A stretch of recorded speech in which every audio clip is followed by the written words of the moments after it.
Hey guys, আসসালামু আলাইকুম। আজ আমি আপনাদের সামনে নিয়ে আসলাম ব্যাচেলারদের জন্য রাইস কুকারে ঝটপট খিচুড়ি রান্নার রেসিপি। চলুন তাহলে রান্নাটা শুরু করা যাক। এখানে আমি ভাতের চাল ব্যবহার করছি, আপনারা চাইলে পোলার চাল ব্যবহার করতে পারেন। প্রথমে আমি 3 পট চাল ও 1 পট ডাল ভালোভাবে ধুয়ে পানি ঝরিয়ে নিয়েছি। এবার ঝরিয়ে নেওয়া চাল ডালের মধ্যে দিয়ে দিচ্ছি কেটে রাখা পরিমাণ মতো পেঁয়াজ ও মরিচ কুচি।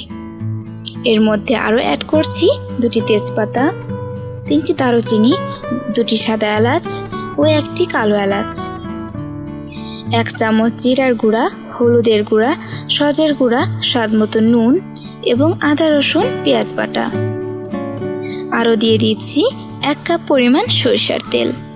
এবার আমি সবকিছু খুব ভালোভাবে হাত দিয়ে মেখে নিচ্ছি। খুব ভালোভাবে সবকিছু মিক্সড করতে হবে। এবার মাখিয়ে নেওয়া চাল ডালের মধ্যে দিয়ে দিচ্ছি 6 কাপ পানি।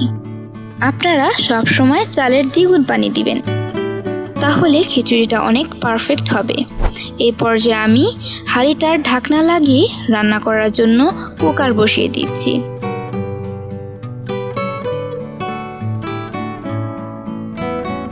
ঠিক 15 মিনিট পর ঢাকনাটা খুলে দিচ্ছি এবং এটাকে খুব ভালোভাবে উল্টে পাল্টে নেড়ে নিচ্ছি। এবার ঢাকনাটা লাগিয়ে আবারও 5 মিনিট রান্না করে নিচ্ছি। 5 মিনিট পর ঢাকনাটা খুলে একটু নেড়ে চেড়ে দিচ্ছি। দেখতেই পাচ্ছেন পানি অনেকটা টেনে এসেছে। ফর দ্য লাস্ট টাইম আবারও 5 মিনিটের জন্য ঢাকনা দিয়ে ঢেকে দিচ্ছি।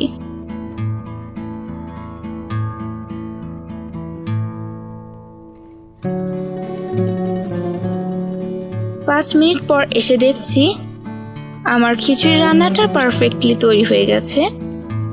সম্পূর্ণ খিচুড়িটা রান্না করতে আমার 25 মিনিট সময় লেগেছে।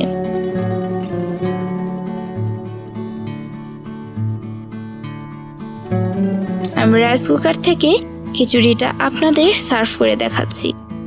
আমি যে প্রসেসে রান্নাটা করেছি, এভাবে খিচুড়ি রান্না করলে খিচুড়ি অনেক ঝরঝরে ও অনেক মজাদার হবে। আশা করছি আমার এই রেসিপিটা ব্যাচেলারদের জন্য অনেক উপকৃত করবে।